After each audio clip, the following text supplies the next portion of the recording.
تاریخ ہے، اور بہت سارے مومنین جو گزشتہ سال ہمارے ساتھ تھے آج قبرستانوں میں سو رہے ہیں، یا جن کے والدین اس دنیا سے گزر گئے ہیں، یا محسنین، یا دوست، یا عزادار، یا نوحہ خان، یا ماتمی، ان سبھی مومنین کو اس ثواب میں شریک کریں۔ ایک سورہ فاتحہ۔ بسم اللہ الرحمن الرحیم۔ الحمد للہ رب العالمین، الرحمن الرحیم، مالک یوم الدین، ایاک نعبد و ایاک نستعین، اہدنا الصراط المستقیم، صراط الذین انعمت علیہم غیر المغضوب علیہم ولا الضالین۔ بسم اللہ الرحمن الرحیم۔ قل هو اللہ احد اللہ الصمد لم یلد ولم یولد ولم یکن له کفوا احد۔ بسم اللہ الرحمن الرحیم۔ قل هو اللہ احد اللہ الصمد لم یلد ولم یولد ولم یکن له کفوا احد۔ بسم اللہ الرحمن الرحیم۔ قل هو اللہ احد اللہ الصمد لم یلد ولم یولد ولم یکن له کفوا احد۔ صلوات بر محمد۔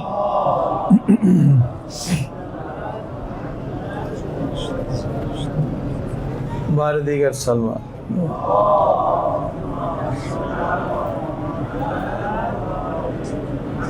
بسم اللہ الرحمن الرحیم۔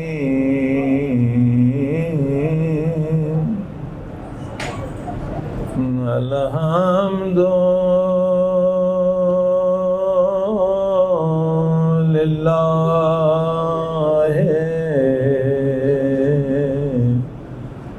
رب العالمین۔ صلوات۔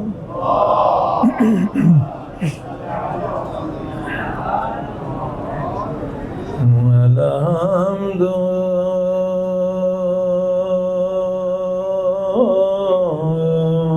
للہ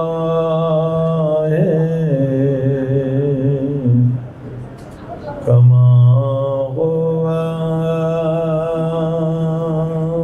اہل الصلاۃ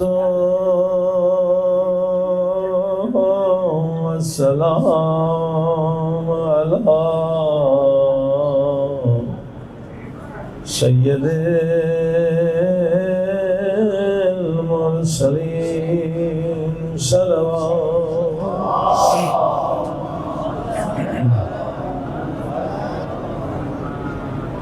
شفیع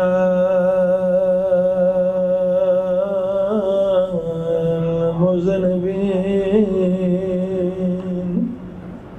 وخاتم النبیین بالقاسم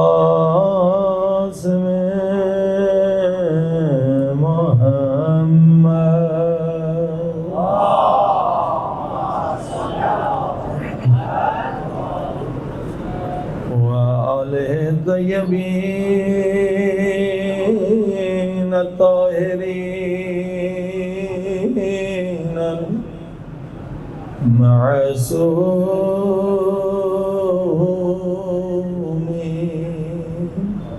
سب مل کے امام پاک کے ظہور کے لیے دعا کریں۔ اللہم کل ولیک حجت بن الحسن صلواتک علیہ وعلی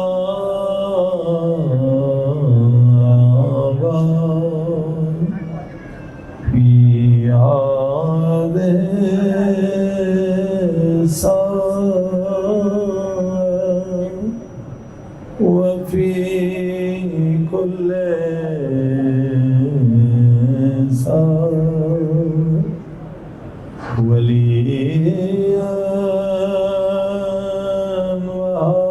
وحافظا وقائدا وناصرا ودليلا وعينا حتى تسكنه أرضك طوعا وتمتعه فيها طويلا برحمتك یا ارحم الراحمین صلی اللہ علیہ وسلم.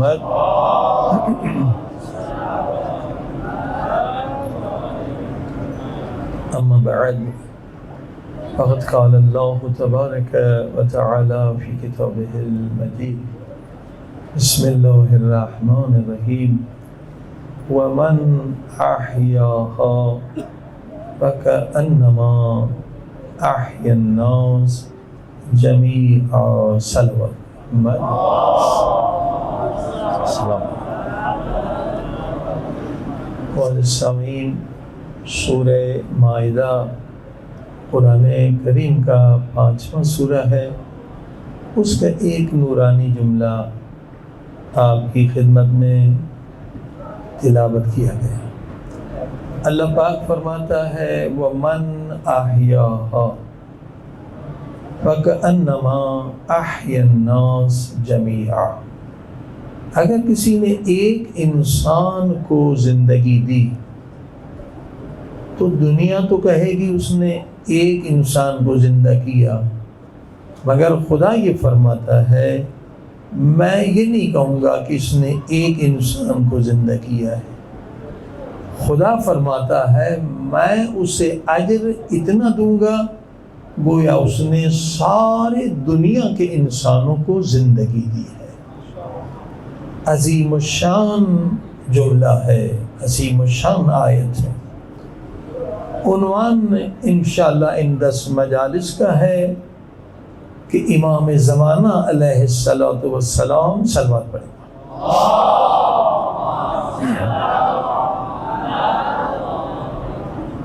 کہ ظہور کی ہم تیاری کس طرح سے کریں. ظہور کی تیاری احادیث میں ہے.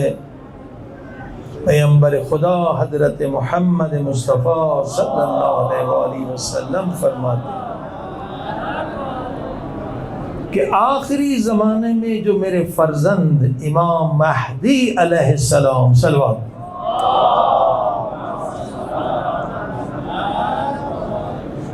کا حقیقی انتظار کرے گا، اس کا مقام جنگ بدر میں اور جنگ احد میں شہید ہونے والے میرے اصحاب کے برابر ہوگا. کتنی عظیم بات پیغمبر اسلام نے کہی. جنگ بدر میں جنگ احد میں کون کون ہستیاں شہید ہوئی تھی؟ حضرت حمزہ علیہ السلام جنگ احد میں شہید ہوئے تھے. امام حسین علیہ السلام سے پہلے سید الشہداء انہیں کہا جاتا تھا. اتنا بڑا مقام ہے جو امام مہدی علیہ السلام کا حقیقی انتظار کرے. جو حقیقی انتظار کرتا ہے اس کا مقام حضرت حمزہ علیہ السلام کے برابر ہے. تو عزیزان گرامی، دوسری حدیث ہے کہ آخری زمانے میں افضل ترین عبادت امام مہدی علیہ السلام کا انتظار ہے. صلوات پڑھی محمد والے.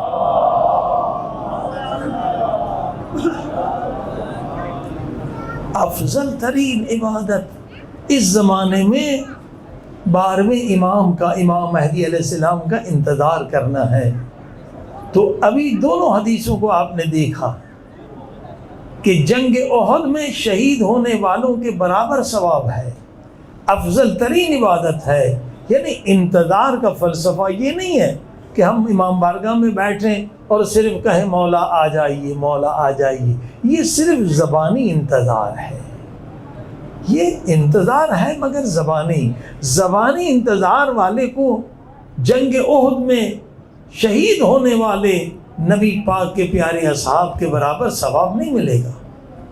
وہ افضل ترین عبادت میں شریک نہیں ہے، کیونکہ دونوں حدیثیں سامنے ہیں۔ ہمیں وہی کچھ کرنا ہوگا جو جنگ احد میں شہید ہونے والے اصحاب نے کیا، جو جنگ بدر میں شہید ہونے والے اصحاب نے کیا۔ عزیزان گرامی، انہوں نے کیا کیا؟ انہوں نے اپنے عمل سے، اپنے کردار سے قرآن کو، اسلام کو اپنے اوپر نافذ کیا، اس کے بعد اپنے گھر والوں پہ نافذ کیا، اور اس کے بعد تبلیغ کی، اور کتنے ہزاروں کو مسلمان بنایا۔ صلوات پڑھی محمد و آل محمد۔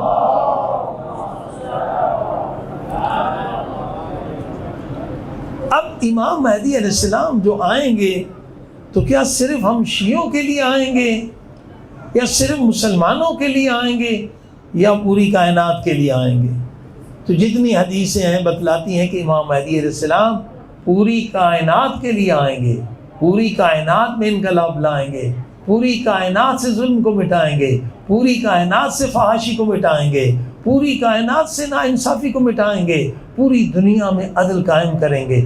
یعنی ثابت ہوا کہ امام مہدی علیہ السلام صرف مسلمانوں کے لیے نہیں آئیں گے، صرف شیعوں کے لیے نہیں آئیں گے۔ تو آج دنیا کی آبادی کتنی ہے؟ تقریباً 7 ارب لوگ دنیا میں رہتے ہیں۔ ان میں سے مسلمان کتنے ہیں؟ تقریباً 1.5 ارب لوگ جو ہیں مسلمان ہیں، اور ان میں شیعہ کتنے ہیں؟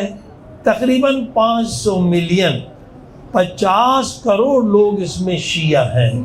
1.5 ملیارڈ یعنی 1.5 ارب مسلمانوں میں ہماری تعداد 50 کروڑ ہے۔ امام مہدی علیہ السلام صرف 50 کروڑ انسانوں کے لیے نہیں آئیں گے، صرف 1.5 ارب مسلمانوں کے لیے نہیں آئیں گے، امام مہدی علیہ السلام سب کے لیے آئیں گے، 7 ارب انسانوں کے لیے آئیں گے۔ تو اب جو 7 ارب لوگ ہیں، صلوات پڑھ دیں محمد و آل محمد، بارہ دیگر صلوات پڑھ دیں، اس کو ٹائٹ کر، یہاں سے ٹائٹ کر، بارہ دیگر صلوات، ٹھیک ہے۔ 7 ارب لوگ جو اس وقت دنیا میں ہیں، ان میں اکثر تو وہ لوگ ہیں جو خدا کو بھی نہیں مانتے ہیں۔ امام پاک کو تو ماننا بعد کی بات ہے نا، خدا کو ہی نہیں مانتے۔ آپ جو عیسائی سمجھتے ہیں، ہم یورپ میں دیکھ چکے ہیں، امریکہ میں دیکھ چکے ہیں، کینیڈا میں، یہ عیسائی بیچارے نام کے عیسائی ہیں، اکثر جو ہے ایتھیسٹ بن چکے ہیں، خدا کو ہی نہیں مانتے ہیں۔ اکثریت جو دنیا کی ہے وہ خدا کو بھی نہیں مان رہے ہیں، پیغمبر اسلام کو کہاں مانیں گے، امام مہدی علیہ السلام کو کہاں مانیں گے؟ تو عزیزان گرامی، اگر ہم چاہتے ہیں مولا مہدی علیہ السلام کا جلد ظہور ہو، تو ہر مومن کی یہ ڈیوٹی ہے، ہر مومن، ہماری تعداد 500 ملین ہے، اگر اس محرم میں ہر مومن عہد کرے، امام زمانہ سے وعدہ کرے اور اس وعدے کو نبھائے کہ مولا اس آیت پر میں عمل کروں گا، وَمَنْ أَحْيَاهَا فَكَأَنَّمَا أَحْيَا النَّاسَ جَمِيعًا، اگر آپ نے ایک انسان کو مسلمان بنایا تو دنیا کہے گی آپ نے ایک کو بنایا، مگر خدا کہے گا نہیں، تو نے پوری دنیا کو مسلمان بنایا۔ اگر آج ہم عہد کریں، آج ہم وعدہ کریں، امام زمانہ سے وعدہ کریں، مولا ہم اپنی موت سے پہلے کوشش کریں گے کہ 40 کافروں کو مسلمان بنا دیں، 40 مشرکوں کو مسلمان بنا دیں، یا 40 جو بیچارے مسلمان ہیں مگر انہیں معرفت امام زمانہ نہیں ہے، انہیں معرفت امام زمانہ عطا فرمائیں گے۔ تو عزیزان گرامی، اگر آج ہماری تعداد 500 ملین ہے، اس کو 40 سے ضرب لگائیں تو بتائیے ہماری تعداد کتنی بڑھ جائے گی؟ صلوات پڑھیں محمد و آل محمد۔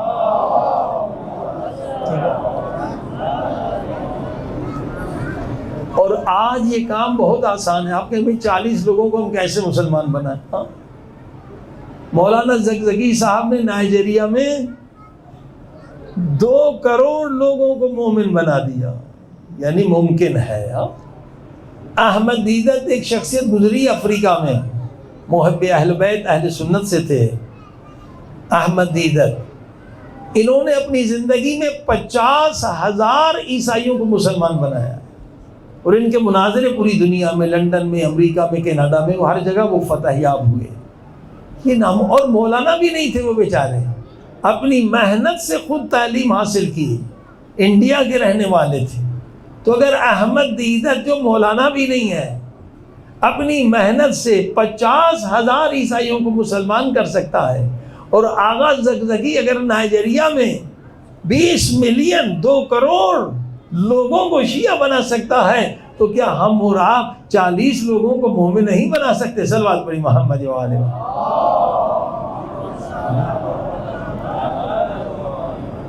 پہلے زمانے میں مشکل تھا. آج ہر ایک کے ہاتھ میں موبائل ہے، یعنی پوری دنیا آپ کے انگلیوں کے نیچے ہے. صرف بٹن دبانا ہے، آپ کا میسج لاکھوں لوگوں پہ چلا جائے گا. ہم کوشش نہیں کرتے. اگر ہر مومن آدھا گھنٹہ دے دے نا، صرف آدھا گھنٹہ، آپ دیکھیں سال میں کتنے ہزاروں کو مسلمان بنا سکتے ہیں. صرف آدھا گھنٹہ دے دیں. نیا جب انٹرنیٹ آیا تھا، بالکل نیا 95 میں انٹرنیٹ آیا تھا، اس وقت ہم امریکہ میں تھے، اور اللہ کا شکر ہے ہم کچھ تیاری سے گئے تھے. ہمیں تو نہیں پتا تھا کہ انٹرنیٹ کوئی چیز آنے والی ہے، لیکن ہم گئے تھے. کچھ کتابیں یہاں ترجمہ کر کے، یہی مدرسہ ثقلین سے، اطلاع مصباح یزدی کی 2 کتابیں تھیں، اس شقائق، اس کا ترجمہ انگلش میں کروایا تھا. آئین وہابیت، اس کا ترجمہ آغا جعفر سبحانی کی انگلش میں کرایا تھی. 3-4 کتابیں ہمارے پاس تھیں. پھر دین آئی واز گائیڈڈ تھی. تو ہم پہلے پہنچے سویڈن میں، تو ہمیں یونیورسٹی میں ایک پروفیسر صاحب مومن لے کر کہ اگر سب یہ انٹرنیٹ ہے، آپ دیکھیں بہت زبردست چیز ہے، آپ لاکھوں میں اپنا تبلیغ کر سکتے ہیں. میں نے کہا ٹھیک ہے. میں نے کہا میں کیا کروں؟ میں نے جو آپ پیغام لکھیں. یہ 10 لاکھ، اس زمانے میں اتنا انٹرنیٹ نہیں تھا، نیا ابھی 1 مہینہ بھی نہیں ہوا تھا انٹرنیٹ کا. 10 لاکھ لوگوں تک پیغام چلا جائے. ہم نے ایک پیغام بھیجا 1 صفحے کا علامہ طباطبائی کی کتاب سے، اور وہ یہ تھا which religion is giving more rights to women. ترجمہ یہ کہ کون سا مذہب خواتین کو زیادہ حقوق دیتا ہے. ٹھیک ہے، which religion is giving more rights to women. اور اس میں 8-10 دلیلیں ہم نے لکھی کہ اسلام جو ہے نا وہ سب سے زیادہ عورتوں کے حقوق دیتا ہے.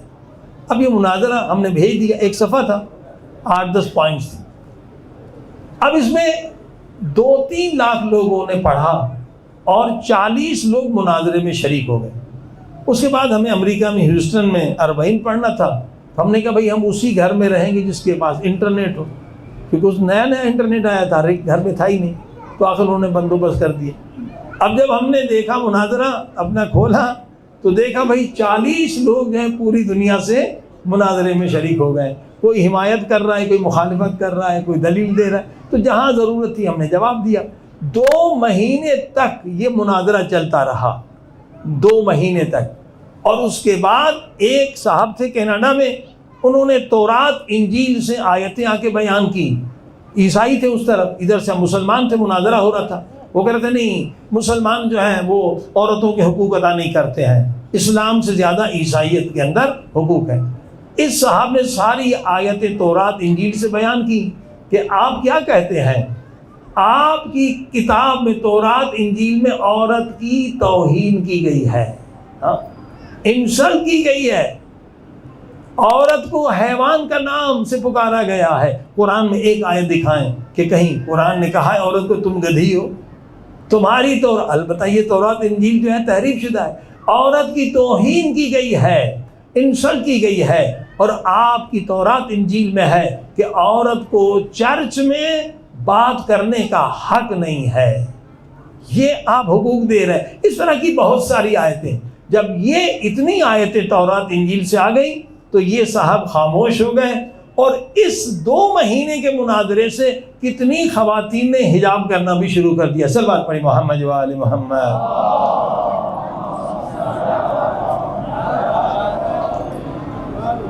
عزیزان گرامی اب تو کروڑوں لوگ انٹرنیٹ پر ہیں، اس زمانے میں تو یہ 2 لاکھ لوگ تھے۔ اب آپ کا پیغام، یہ جو ڈسکشن گروپ ہے، مناظرے کے گروپ، آپ 60 ملین لوگوں کو اپنا ایک پیغام بھیج سکتے ہیں۔ پھر اس کے بعد ہم نے کیا کیا کہ تیجانی صاحب کی کتاب دین آئی واز گائیڈڈ، پھر میں ہدایت پا گیا، ثم ہدایت، اور رائٹ پاتھ المراجعات، 12 صفحے ہم ان گروپوں میں بھیجتے رہے۔ اس وقت اسلام کے صرف 3 گروپ تھے، آلٹ اسلام، سوشل اسلام، UK اسلام، صرف 3 گروپ تھے جس میں تقریباً 7-8 لاکھ لوگ تھے۔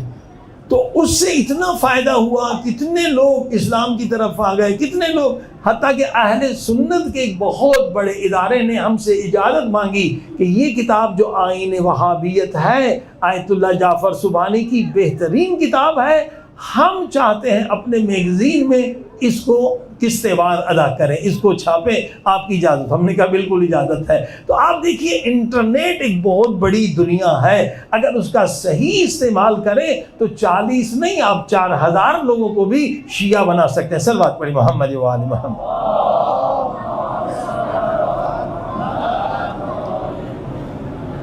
ایک ہمارے دوست ہیں امریکہ میں، وہ زبردست کام کرتے ہیں، یعنی جو نئے مسلمان ہو جاتے ہیں، کیونکہ سب سے زیادہ پیسہ تبلیغ کے لیے پیسہ وہابیوں کے پاس ہے، سعودیوں کے پاس ہے، یہ لوگ کنورٹ کرتے ہیں، ادارے بھی ان کے ہیں، ان کو امریکہ سے بھی کوئی مسئلہ نہیں ہے، دوستی ہے، تو ان کے ادارے بھی آزاد ہیں، حتیٰ کہ پہلے فوج میں بھی یہ تبلیغ کرتے تھے وہابی، ان کو آزادی ہے، تو یہ لوگ زیادہ کنورٹ کرتے ہیں، یعنی مسلمان پہلے وہابی بناتے ہیں، اور پھر مسلمان بنانے کے بعد 2 سال 5 سال انہیں پڑھاتے بھی ہیں، عربی بھی پڑھاتے ہیں، نماز بھی۔ تو جب وہ 5 سال کا مبلغ تیار ہو جاتا ہے، تو ایک ہمارے دوست ہیں امریکہ میں، مولانا ہیں، یہیں سے پڑھ کر گئے، وہ ان کے ای میل ڈھونڈتے رہتے ہیں کہ جو نئے مسلمان، اب جو نیا مسلمان ہے اس کے اندر تعصب نہیں ہے شیعہ سنی کا، وہ حق کی تلاش میں ہے، وہ کہتا ہے یہ وہابی ایک بندے پر امریکن پہ کم سے کم $50,000 خرچ کرتے ہیں، 5 سال انہیں پڑھاتے ہیں، اور جب وہ تیار ہو جاتا ہے مبلغ، میں صرف $1 خرچ کرتا ہوں، بلکہ وہ بھی نہیں کرتا ہوں، اور وہ الحمدللہ شیعہ ہو جاتا ہے۔ میں کیا کرتا ہوں، اسے 3 کتابیں بھیجتا ہوں کہ تو حق کی تلاش میں ہے، دیکھ حق کا مذہب کیا ہے۔ ایک تیجانی کی کتاب دین آئی واز گائیڈڈ، دوسرا شبہائے پشاور، نائٹس آف پشاور، اور تیسرا المراجعات، رائٹ پاتھ۔ کہتا ہے 99% لوگ یہ شیعہ ہو جاتے ہیں۔ صلوات پڑھتے محمد والے۔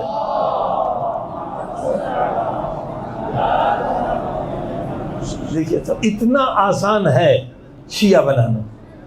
اب شیعہ کیسے بنتے ہیں، کس طرح سے آپ کسی کو شیعہ بنا سکتے ہیں؟ دیکھیے شیعہ مسلمانوں کی تعداد تقریباً اندازہ ہے کہ 1.5 ارب مسلمان ہیں اس وقت دنیا میں، ہم شیعہ 500 ملین، 50 کروڑ، 700 ملین صوفی اور محب اہل بیت، 700 ملین، ان کی تعداد بہت زیادہ ہے۔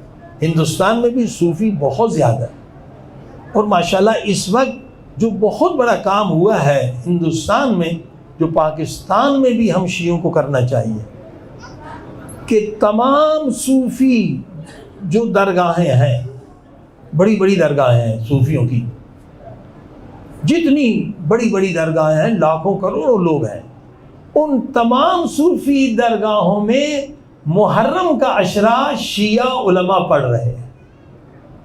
یہ ایک بہت بڑا انقلاب ہے، الحمدللہ بہت بڑی خدمت ہے، کیونکہ صوفی بھی محب اہل بیت ہوتے ہیں۔ اور دیکھیے ایمان ابو طالب پر علیہ السلام پر جو پہلی کتاب لکھی گئی ہے ہندوستان میں، وہ صوفیوں نے لکھی ہے، جو اردو میں بھی ترجمہ ہے، چشتی ہے، چشتی مذہب والے صوفیوں نے لکھی ہے، انہوں نے دفاع کیا ہے۔ تو الحمدللہ یہی کام پاکستان میں ہونے کی ضرورت ہے کہ جتنی صوفی درگاہیں ہیں وہاں ہمارے عالم جائیں اور عشرہ قائم کریں۔ پورے ہندوستان میں یہ کام ہو گیا ہے الحمدللہ۔ تو 700 ملین جو ہیں صوفی ہیں، یہ سب محب اہل بیت، یہ مجلسوں میں بھی آتے ہیں، گریہ بھی کرتے ہیں۔ 2 سال میں بنگلہ دیش محرم پڑھنے گیا کہ اجمیر شریف کے جو گدی نشین تھے، پیر تھے، ان کا نام تھا، مرحوم ہو گئے، پیر حسن، انہوں نے پیغام بھیجا تھا کہ آپ امریکہ جاتے ہیں، آپ انگلینڈ جاتے ہیں، اب سب علماء سے کہا تھا میرے جو ہے 30 لاکھ مرید ہیں، 30 لاکھ مرید ہیں میرے بنگلہ دیش میں نے ان کو آدھا مومن بنا دیا ہے، وہ یوم غدیر مناتے ہیں، سارے کے سارے یوم غدیر مناتے ہیں، اور یہ سارے میرے مرید جو 30 لاکھ ہیں یہ عزاداری کرتے ہیں، مجلس بپا کرتے ہیں، اور تیسرا بڑا کام جو میں نے انہیں سکھایا ہے، میرے 30 لاکھ مرید جو بنگلہ دیش میں ہیں، میں نے انہیں سکھایا ہے لعنت ہو قاتل زہرا پر۔ وہ یہ بھی کرتے ہیں، یہاں تک میں نے کام کیا ہے کہ جو قاتل اہل بیت ہیں ان پر لعنت ہے، چاہے قاتل مولا علی ہوں یا قاتل بی بی زہرا سلام اللہ علیہ ہوں، امام حسن۔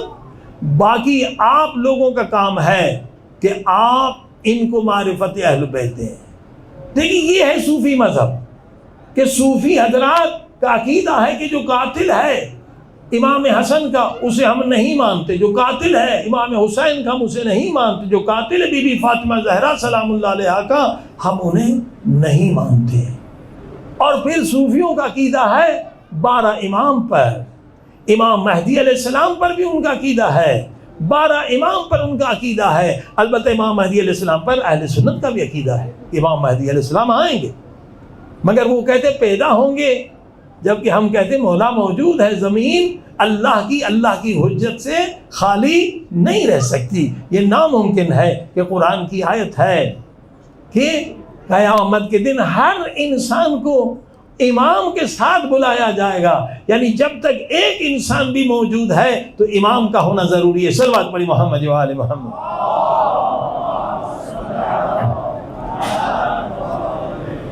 اب صوفیوں میں شیعوں میں ایک فرق ہے معرفت کا، وہ کیا فرق ہے؟ ہم امام مہدی علیہ السلام کی معرفت رکھتے ہیں، صوفی حضرات کہتے ہیں کہ ہر زمانے میں ایک قطب اعظم کا ہونا ضروری ہے، ورنہ دنیا چل نہیں سکتی۔ جیسے ہم کہتے ہیں حجت خدا کے بغیر دنیا چل نہیں سکتی، یہ سورج چل رہا ہے، چاند، یہ زمین، یہ ساری حرکت اسی کہ حجت خدا اس کائنات کی روح ہے۔ وہ بھی یہی عقیدہ رکھتے ہیں، کہتے ہیں کہ قطب اعظم دنیا میں ہونا ضروری ہے، مگر قطب اعظم کون ہے انہیں نہیں معلوم۔ یہ آپ کو معلوم ہے کہ قطب اعظم اس زمانے میں امام مہدی علیہ السلام ہے۔ صلوات پڑھی محمد و آل۔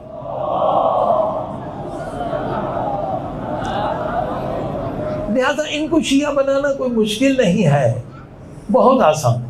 اب شیعہ کیسے بنائیں، جو ہم اپنا تجربہ پیش کرتے ہیں۔ دیکھیے 3 موضوع میں آپ مجتہد بن جائیں، خصوصاً آپ علماء۔ البتہ عام مومن کو بھی اس میں اسپیشلسٹ ہونا چاہیے۔ آپ 40 نہیں 40,000 کو شیعہ بنا سکتے ہیں اگر 3 ٹاپکس 3 موضوع میں آپ مجتہد بن جائیں۔ وہ کیا؟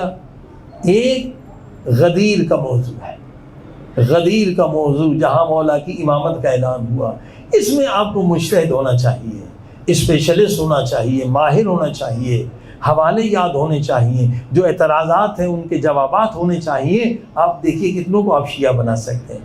اور دوسرا موضوع جو ہے فدق کا موضوع ہے، یہی فدق کا موضوع ہے جس سے لوگ سن کے اور رو کے شیعہ ہوتے ہیں۔ فدق میں بھی ہر عالم کو، ہر طالب علم کو مجتہد ہونا چاہیے، ہر مومن کو اسپیشلسٹ ہونا چاہیے، ماہر ہونا چاہیے۔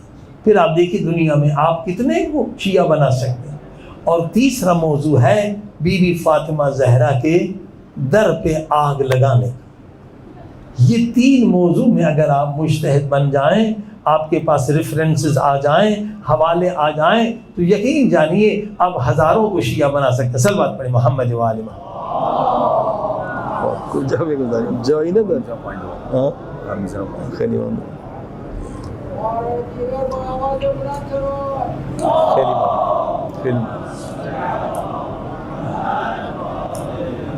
میں آپ کو ایک اپنا تجربہ سکھلاتا ہوں، بتلاتا ہوں کہ لندن میں آج سے کئی سال پہلے ایک ٹی وی تھا، DM ڈیجیٹل، اہل سنت کا تھا مگر بہت محب اہل بیت، تو وہاں ہمارا عشرہ تھا اور ہم نے دعوت دی ایک اور اہل سنت کے عالم کو بھی، جو BBC لندن پہ بھی آتے تھے، مولانا انور صاحب، اللہ انہیں طول عمر دے، ابھی بھی لندن میں زندہ ہے۔ تو یہ دونوں ہم نے اکٹھے، پہلے وہ پڑھتے تھے اور اس کے بعد مصاحب بھی پڑھتے تھے، وہ خود زاروں قطار ہوتے تھے، 4-5 بیٹے تھے ان کے، وہ بھی مجلس میں آتے تھے. تو اتنے محب تھے کہ مجھے یقین ہو گیا کہ تھوڑی کوشش میں کروں گا یہ مومن ہو جائیں گے. جو مولا حسین کا نام سن کے رو رہا ہے، جو پاک بی بی فاطمہ زہرا کا نام سن کے رو رہا ہے، یعنی اس کے دل میں نا وہ چراغ موجود ہے، وہ نور موجود ہے. اب پورا اشرا ہم نے لندن میں پڑھ لیا، تقریباً 150 ملکوں میں جا رہا تھا. میں نے اسی کہا مولانا انور صاحب ایک اور اشرا ہم پڑھیں گے شیعہ ٹی وی پر، یہ تو اہل سنت کا تھا، وہ ہدایت ٹی وی، اور اس کے لیے ہمیں چلنا پڑے گا بریڈ فورٹ پر. آپ راضی ہیں؟ ان کا بالکل راضی. ہم نے بات کر لی مولانا عدیل صاحب وغیرہ سے کہ بھائی ہمارا اشرا سینڈ کر لیں. اب ہم پہلی مجلس پڑھ کر واپس آئے تو کمپیوٹر تھا میرے پاس، میں نے مولانا اسحاق صاحب کا کلپ چلایا، مرحوم اسحاق صاحب، جس میں مرحوم اسحاق صاحب نے کہا کہ بھائی دیکھیو یہ ہماری کتابوں میں بھی ہے کہ بی بی فاطمہ زہرا کے گھر پہ حملہ ہوا ہے، آگ لگی ہے، بچہ شہید ہوا ہے، یہ ہماری اہل سنت کی کتابوں میں موجود ہے. مگر ہم نے بچپن سے ان کی تعریفیں سنی ہیں تو ہم انہیں اچھا سمجھتے ہیں. شیعوں نے بچپن سے ان کے ظلم سنے ہیں تو انہیں برا مانتے ہیں. ان کا بھی قصور نہیں ہے، ہمارا بھی قصور نہیں ہے، بس یہ آپس میں اتحاد ہونا چاہیے، اس طرح کی بات. جب مولانا انور صاحب نے یہ سنا تو لیٹے ہوئے تھے، ایک مرتبہ اٹھ کھڑے ہوئے، مولانا یہ کیا کہہ رہے ہیں، یہ کون ہے؟ مولانا نے کہا بھائی آپ کے عالم دین ہیں، مولانا اسحاق صاحب معروف عالم اہل حدیث کے، تو یہ کیا کہہ رہے ہیں؟ کیا بی بی فاطمہ زہرا کے گھر پہ آگ لگی تھی؟ میں تو تیاری کے ساتھ گیا تھا. 12 کتابوں کے میں نے فوٹو اسٹیٹ لیے تھے جو سعودی سے بنے تھے، چھپے تھے، جیسے تاریخ تبری ہے، اور اسی طرح سے جو اہم ترین کتاب تھی المصنف ابن ابی شیبہ، وہ استاد ہے امام بخاری کے بھی، تو اس سے کوئی انکار نہیں کر سکتا. بخاری تو سب سے بڑے، صحیح بخاری قرآن کے بعد سب سے بڑی کتاب ہے اہل سنت. تو میں نے کہا بالکل، یہ دیکھیے آپ کی کتابوں میں یہ 12 کتابوں کی فوٹو اسٹیٹ ہے میرے پاس مولانا کہ بی بی کے گھر پہ حملہ ہوا ہے. یقین جانیے جب انہوں نے وہ حملے کی روایت پڑھی کہ خود وہ صاحب کہہ رہے ہیں کہ مرتے وقت کہہ رہے ہیں کہ کاش میں 3 کام نہ کرتا، اور اس میں سے کاش میں بی بی فاطمہ زہرا کے گھر پہ حملہ نہ کراتا. تو مولانا انور صاحب اپنا زانو پیٹنے لگے، رونے لگے، ہائے ہم کتنے مسلمان بے خبر ہیں کہ نبی کی بیٹی پر حملہ ہوا، نبی کی بیٹی زخمی ہوئی، نبی کا وہ نواسا شہید ہوا حضرت محسن، ہمیں پتہ ہی نہیں. پوری رات نہ سو سکے، روتے رہے، اور جیسے آذان فجر آئی انہوں نے اعلان کیا لا الہ الا اللہ محمد رسول اللہ علی ولی اللہ صلوات اللہ.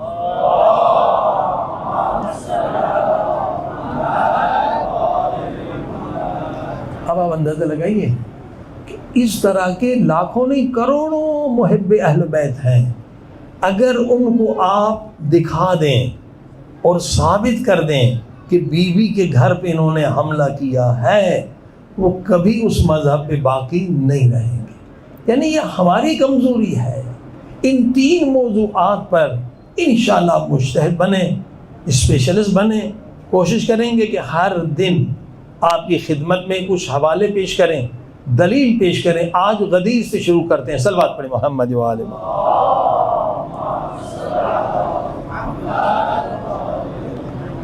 ان کتابوں کو جاننا بہت ضروری ہے اہل سنت کی.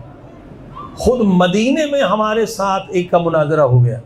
ہمارے سندھ کا رہنے والا تھا، سندھی لوگ جو ہیں محب اہل بیت ہوتے ہیں، وہ سعودی بن چکا تھا، اس کے گھر میں مجلس تھی اور وہ مناظرہ ہو گیا. اس کا جو ایک بھتیجا شیعہ تھا وہ خود سنی تھا. اب ہم نے کہا بغیر کتابوں کے کیسے مناظرہ ہو، تو بازار سے ایک تفسیر مل گئی، تفسیر در منصور، حوالے مجھے یاد تھے کافی. تو یہ کتابیں آپ ضرور یاد کریں، ورنہ مناظرے میں کبھی جیت نہیں سکتے. اور کبھی صفحہ یاد نہ کریں، صفحہ بدلتا رہتا ہے، باب یاد کریں کون سا باب ہے. ہاں باب خمس ہے یا باب جہاد ہے، باب یاد کریں، کبھی صفحہ یاد نہ کریں، آپ شکست کھا جائیں گے. اب دیکھیں یہی آیت جو ہے سورہ مائدہ کی، کوئی مسلمان انکار نہیں کرتا. اس میں پہلے انکار کرتے تھے، مگر حامد حسین ہندی نے ابقات الانوار کتاب لکھی اور اتنی عظیم الشان کتاب لکھی کہ اس کے بعد کسی کو جرت نہ ہوئی کہ من کنت مولا فہذا علی مولا سے انکار کرے۔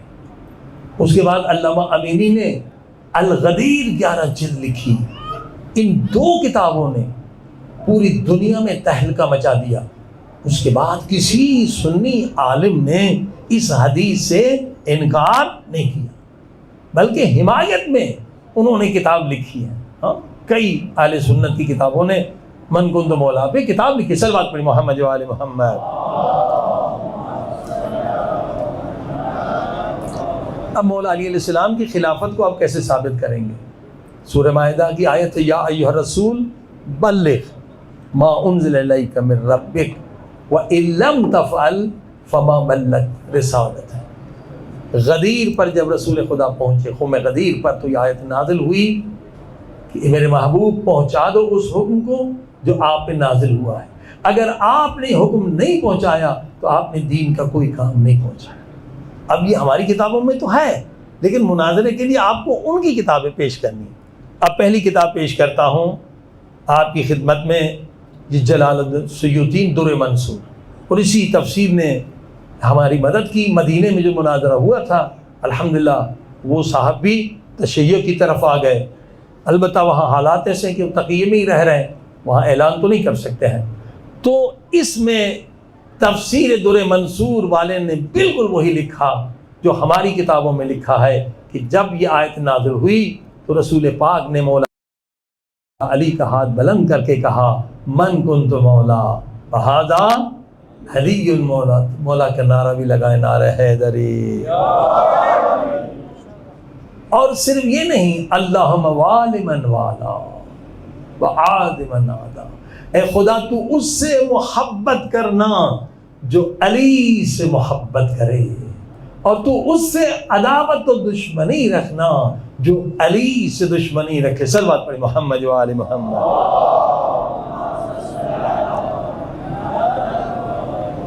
اب تفسیر در منصور ہمیشہ یاد رکھیں، یہ ہر جگہ اویلیبل ہے، اور الحمدللہ کچھ دوستوں نے یہ بھی کام کیا تھا کہ URL ایڈریس لنک پیدا کیے تھے۔ URL ایڈریس یعنی جو www کے ساتھ اہل سنت کی بڑی بڑی سائٹیں ہیں کہ اگر آپ کسی اہل سنت کو دیں تو کیسے دیں، وہ ایڈریس بھیج دیں کہ یہ مثلا آپ کی سائٹ ہے، آپ کے مثلا مودودی کی سائٹ ہے، جماعت اسلامی کی سائٹ ہے، ہاں یہ آپ کی سائٹ ہے، آپ کلک کریں وہاں پہنچ جائیں گے، دیکھیں یہ حدیث موجود ہے یا نہیں ہے۔ URL ایڈریس بہت آسان ہے۔ اب اسی طرح سے دوسری تفسیر کبیر ہے فخر الدین رازی کی، یہ کوئی معمولی حوالہ نہیں ہے، بہت بڑے حوالے ہیں، کوئی سنی انکار نہیں کر سکتا کہ جب رسول خدا پہنچے تو قوم غدیر پر کہا، من کنت مولا فہذا علی مولا۔ پر انہوں نے ایک اضافی بات بھی کہی کہ پھر حضرت عمر آگے بڑھے اور انہوں نے کہا، بخن بخن، مبارک ہو مولا علی کو مبارک کہا کہ آپ جو ہیں مولا بن گئے ہیں ہر مومن کے اور مومنہ کے۔ یہ اور مزید پاورفل حوالہ ہے کہ خلیفہ دوم نے مبارک بات بھی دی ہے اور مولا بھی کہا۔ صلوات پڑھی محمد و آل محمد۔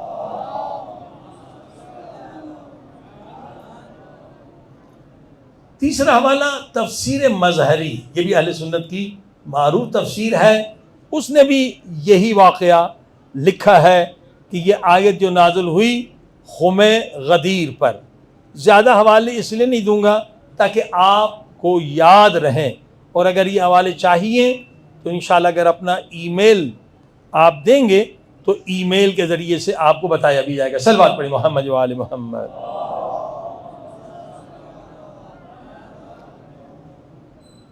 اب جتنے حوالے زیادہ آپ دیں گے اتنا سامنے والے کا عقیدہ ضعیف ہوگا، یعنی شک کی گنجائش نہ ہو۔ یہی عظیم الشان کام جو ہے میر حامد حسین نے کیا ہے، اتنے حوالے کیے، اتنے حوالے دیے ہیں کہ آج تک کسی اہل سنت کے محقق کو جرأت نہیں ہوئی ہے کہ اس کو رد کریں، اور ہر اعتبار سے انشاءاللہ بحث ہوگی کہ آپ سنیں گے کہ جتنے شبہات اس میں اٹھاتے ہیں، ان سب شبہات کے جوابات بھی آپ کو آنے چاہیے جو آئندہ مجالس میں عرض کریں گے۔ صلوات پڑھیں محمد و آل محمد۔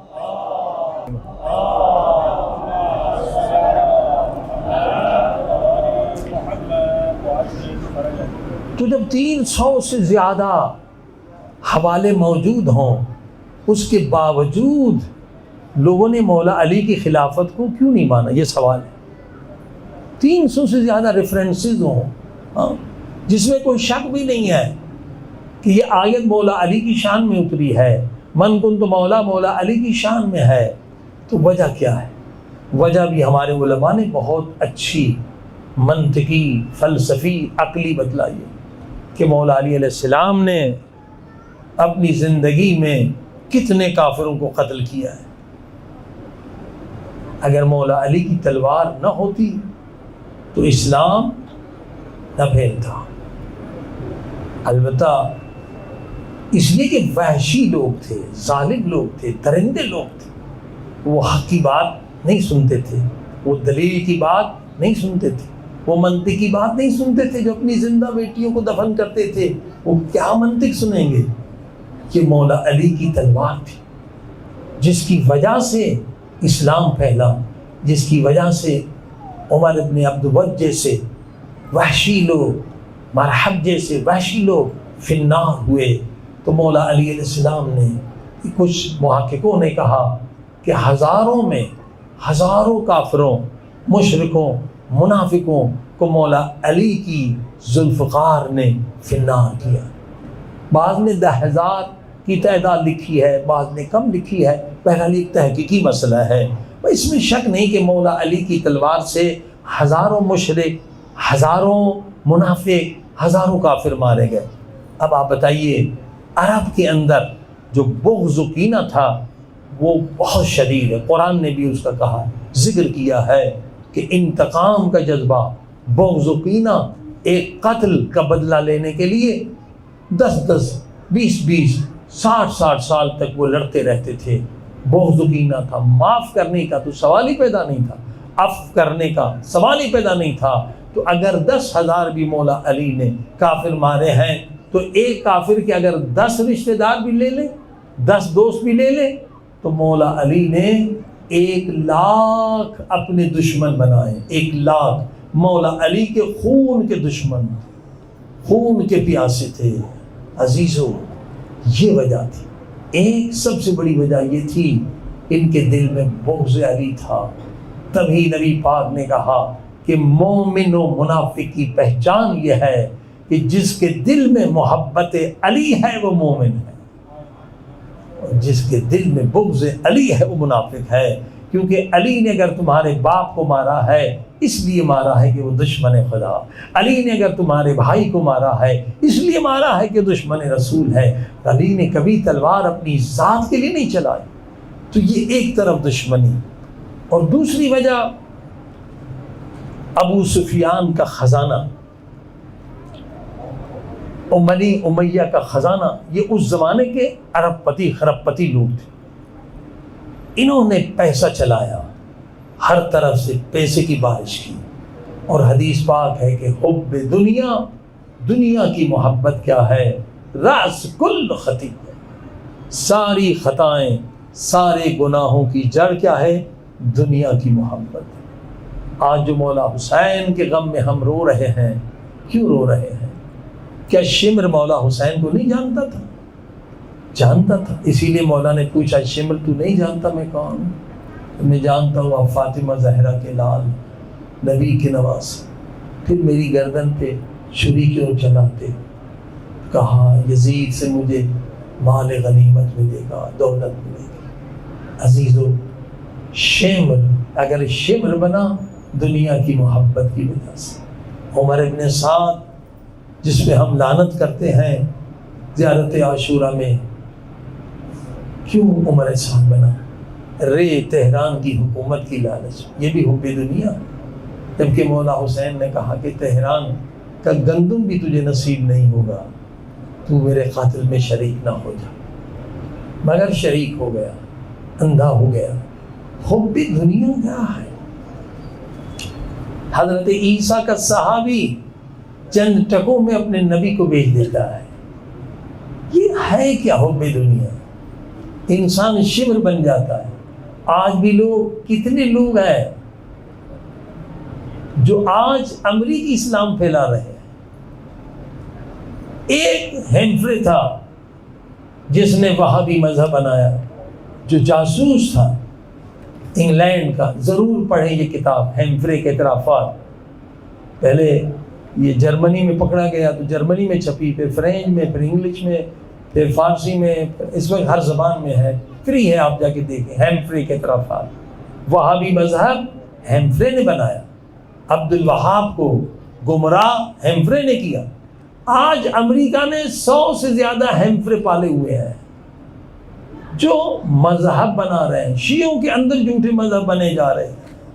ایک ملنگوں کا مذہب بن گیا ہے، ایک نصیریوں کا مذہب بن گیا ہے، جو مراجع کے خلاف تبلیغ کر رہے ہیں، مجتہدین کے خلاف تبلیغ کر رہے ہیں. ایک اندھا انسان بھی سمجھ سکتا ہے کہ مراجع کے وجود سے شیعت کو کبھی نقصان نہیں ہوا.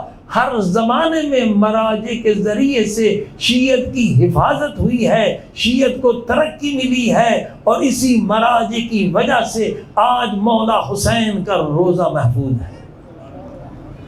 ایک پاگل انسان بھی سمجھ سکتا ہے کہ اگر مراجع نہ ہوتے تو یہ داعش کربلا سے 150 کلومیٹر دور تھے.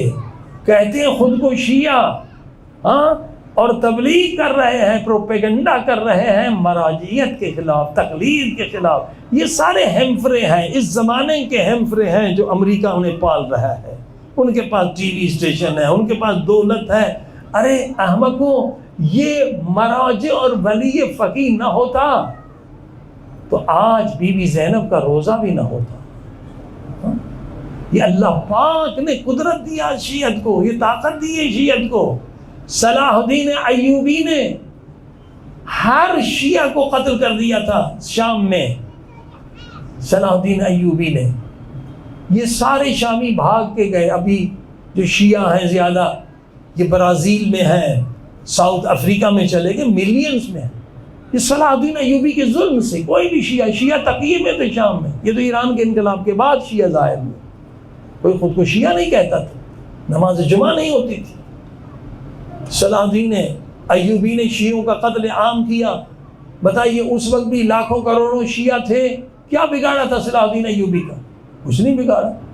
وہابیوں نے کربلا پہ حملہ کیا، مولا حسین کا روزہ مسمار کیا تھا جب نئی وہابیت آئی تھی. اس وقت بھی لاکھوں کروڑوں شیعہ تھے، وہابیوں کا کچھ نہیں بگاڑ سکے. مگر آج کیوں وہابیوں کو شکست ہوئی؟ آج شام میں ساری دنیا کے بدماشوں کا لشکر بنایا گیا، لیٹسٹ نیا اسلحہ دیا گیا، مگر وہ ناکام ہوئے. وجہ کیا ہے؟ وجہ یہ ہے کہ آج ولایت فقیہ کا وجود ہے، رہبر معظم کا وجود ہے. ورنہ یہ خبیث، ان کے پاس پوری دنیا کا اسلحہ تھا جو ہندا کے ماننے والے زندہ انسانوں کا جگر کاٹ کے کھاتے تھے. اتنے وحشی تھے، انسانوں کو جلاتے تھے. ان کو کون روکتا؟ یہ ولایت فقیہ کی طاقت ہے. اور ادھر آغا سیستانی کے فتویٰ نے کام کیا کہ ملین کی فوج ہشت شعبی وجود میں آئی تو مولا حسین کا روزہ بن گیا، بچ گیا.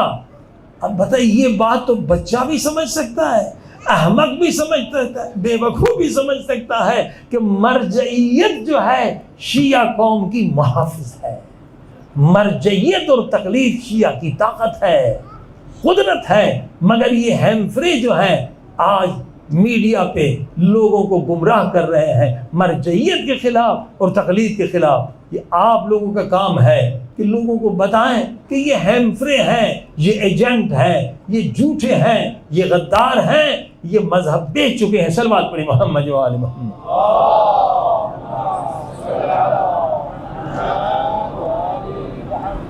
عزیزان گرامی، حب دنیا. آج بھی لوگ دین بیچ رہے ہیں، آج بھی لوگ شمر ہیں. یہ شمر ہے جو دین بیچ رہے ہیں. یہ پیسہ ہے کیا؟ اللہ اکبر. سبھی لوگ جاتے ہیں کہ جب انسان مرے گا تو خالی ہاتھ جائے گا. ایک روپیہ بھی، ایک ریال بھی، ایک ڈالر بھی کوئی ساتھ نہیں لے جائے گا، اور کفن کا بھی نہیں معلوم کہ کفن ملے گا بھی نہیں۔ تو یہ انسان آخر کیوں عاشق دولت ہے؟ دولت کی وجہ سے بھائی بھائی کو قتل کر رہے ہیں، ہاں، دولت کی وجہ سے طلاقیں ہو رہی ہیں، ہاں، لوگ ایسے ظالم ہیں دولت کی وجہ سے باپ کو قتل کر رہے ہیں، ہزاروں ایسے واقعات ہیں۔ یہ انسان کو شیطان کیسے اندھا کرتا ہے؟ یہ دولت ہے کیا چیز؟ دولت کبھی ہمارے وجود کا حصہ بن سکے گی؟ قبر میں ساتھ جا سکے گی؟ ہرگز نہیں۔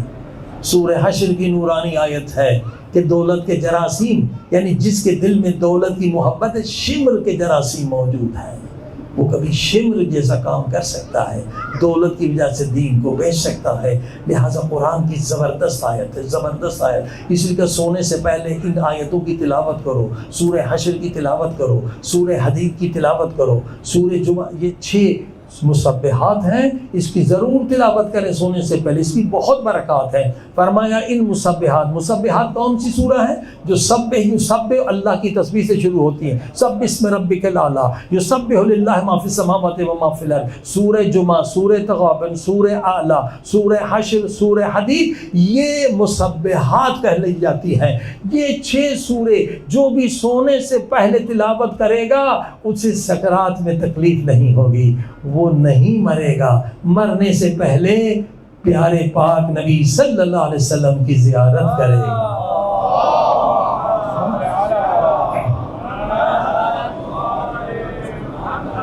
اور ممکن ہے کہ اگر اس کو دوام دیں، کنٹینیو کریں، تو زندگی میں خواب میں بھی کسی معصوم کی زیارت کا ذریعہ ہے یہ 6 سورے۔ اب انہی میں سے جو ایک آیت ہے حب دنیا کو ختم کرنے کے لیے زبردست آیت ہے، یا ایھا الذین آمنوا اتقوا اللہ فلتنظر نفس ما قدمت لغد، ما قدمت لغد، یہ جملہ کروڑ ڈالر سے عظیم تر ہے۔ اگر اس کو سمجھیں، تقوی نہیں ہو سکتی، متقی نہیں بن سکتا، کوئی حبیب ابن مظاہر نہیں بن سکتا، کوئی حور نہیں بن سکتا، کوئی سلمان نہیں بن سکتا۔ خدا فرماتا تقوی کب آئے گی؟ جب دنیا کی محبت تیرے دل سے نکلے گی۔ عاشق مال کبھی عاشق حسین نہیں ہو سکتا، عاشق دنیا کبھی عاشق علی نہیں ہو سکتا، متقی نہیں ہو سکتا۔ کیسے متقی بنو گے؟ فَلْتَنْظُرِ الْإِنسَانُ مَا قَدَّمَتْ لِغَدٍ، اے انسان تو نے کل کے دن کے لیے کیا جمع کیا ہے؟ قرآن کہہ رہے تو سمجھ رہا ہے جو 1 کروڑ بینک میں یہ میری پراپرٹی ہے، غلط ہے، یہ تیرا وہم ہے، یہ تیرا خیال ہے۔ دولت یہاں رہ جائے گی، تو خالی ہاتھ قبر میں رہ جائے گا۔ تو سمجھتا ہے جو میری 1000 ایکڑ زمین ہے یہ میری ملکیت ہے، یہ بھی وہم ہے۔ زمین یہاں رہ جائے گی، تو اکیلا قبر میں جائے گا۔ تو سمجھتا ہے کروڑوں کا بنگلہ بنایا ہے، یہ میری ملکیت ہے، بنگلہ یہاں ہی رہ جائے گا، تو بغیر بنگلے کے جائے گا، یہ تیری پراپرٹی نہیں ہے۔ اب کوئی کہے مولانا کیا کہہ رہے ہیں، یہ میرا گھر ہے، میری پراپرٹی ہے۔ میں نے کہا ٹھیک ہے، اگر یہ تیری پراپرٹی ہے تو مرنے کے بعد تیرے ہی بچے تیرے کپڑے اتار کر اس گھر سے تجھے کیوں نکال دیتے ہیں؟ بتلاتے ہیں کہ یہ تیرا گھر نہیں ہے، یہ تیری پراپرٹی نہیں ہے، تیرا خیال ہے، تیرا وہم ہے، یہ بھی میرا، یہ سونا میرا، پیسہ میرا، ڈالر میرا۔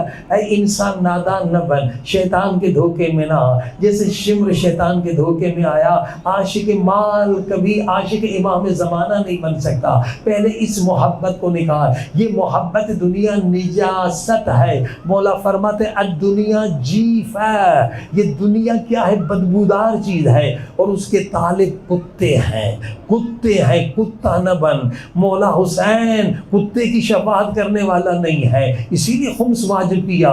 اگر تو خمس نہیں دیتا تو کتا ہے، انسان تب بنے گا جب اللہ کی راہ میں مال دے گا۔ مولا کہتے دنیا جیفا ہے، دنیا ڈھونڈ، بدبودار چیز ہے، اس کے عاشق کتے ہیں۔ ارے دنیا کی محبت کیسے نکال؟ قرآن بتا رہا ہے یہ تیری پراپرٹی نہیں ہے، یہ تیرا وہم ہے، یہ تیرا خیال ہے۔ تیری پراپرٹی کیا ہے؟ ما قدمت لغدین، لغدین، دیکھ تیری پراپرٹی وہ ہے موت کے جھٹکے کے بعد جو چیز تجھ سے جدا ہو جائے وہ تیری نہیں، وہ تیری پراپرٹی نہیں، وہ تیرا وہم ہے، وہ تیرا خیال ہے۔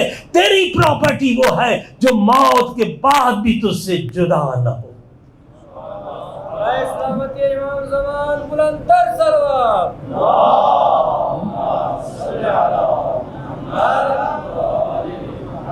اس سے قیمتی تر جملہ کیا ہو سکتا ہے؟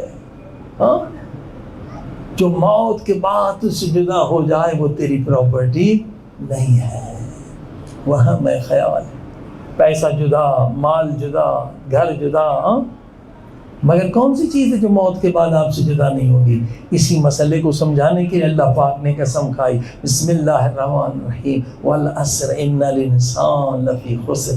اکثر لوگ نقصان میں ہیں، گھاٹے میں ہیں، وہ اپنی پراپرٹی دنیا میں بنا رہے ہیں، وہ گھر کو پراپرٹی سمجھ رہے ہیں، پیسے کو پراپرٹی سمجھ رہے ہیں، یہ ان کا وہم ہے، ان کا خیال ہے، یہ سب نقصان میں، نقصان میں۔ الا الذین آمنوا، ایمان تیری پراپرٹی، ایمان تیری میراث ہے، ایمان تیری ملکیت ہے، ایمان کبھی تجھ سے جدا نہیں ہونے والا۔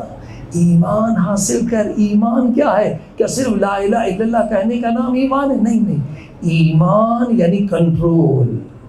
حسین ترین عورت گزر رہی ہے، اگر تو نے کنٹرول کیا، اسے نہیں دیکھا تو ایمان ہے، اگر دیکھا تو پھسل گیا۔ پھسل کیوں گیا؟ ایمان نہیں ہے، ایمان نہیں ہے۔ جو آنکھوں کے سامنے ذلیل ہے وہ مومن نہیں ہے۔ بھوکا ہے مگر حرام کی غذا آئی، بتا اس میں حرام ہے، خنزیر ہے۔ آج مسلمانوں کی بازار کو حرام سے بھر دیا ہے۔ ہم نے تو پریزیڈنٹ کو بھی لکھا ہے کہ بازار مسلمین حرام سے بھری ہوئی ہے، کیونکہ ان لوگوں کو پتہ نہیں، ہم یورپ میں جاتے پتہ ہے کہ یہودیوں نے 1919 نے کتنی سازشیں کی ہیں کہ کس طرح مسلمانوں کو حرام سے کھلا۔ 84-85 میں ہم لنڈن میں تھے، امام جمعہ تھے، اس زمانے میں 5 یا 6 چیزیں ہوتی تھی حرام۔ لوگ سکھا دیتے تھے لوگوں کو، بھائی لارڈ مت کھانا، ایملسیفائر مت کھانا، اینیمل فیڈ مت کھانا، اسٹیبلائزر مت کھانا۔ بچے دیکھتے تھے، ہاں یہ حرام ہے، نہیں کھائیں گے۔ کئی مسلمان بچے حرام نہیں کھائیں گے تو انہیں کیسے گمراہ کریں گے؟ ہاں، ان بدبختوں نے، زائونسٹ نے 1000 سے زیادہ فارمولہ بنا دیے، کئی سو، E100 E200 E300۔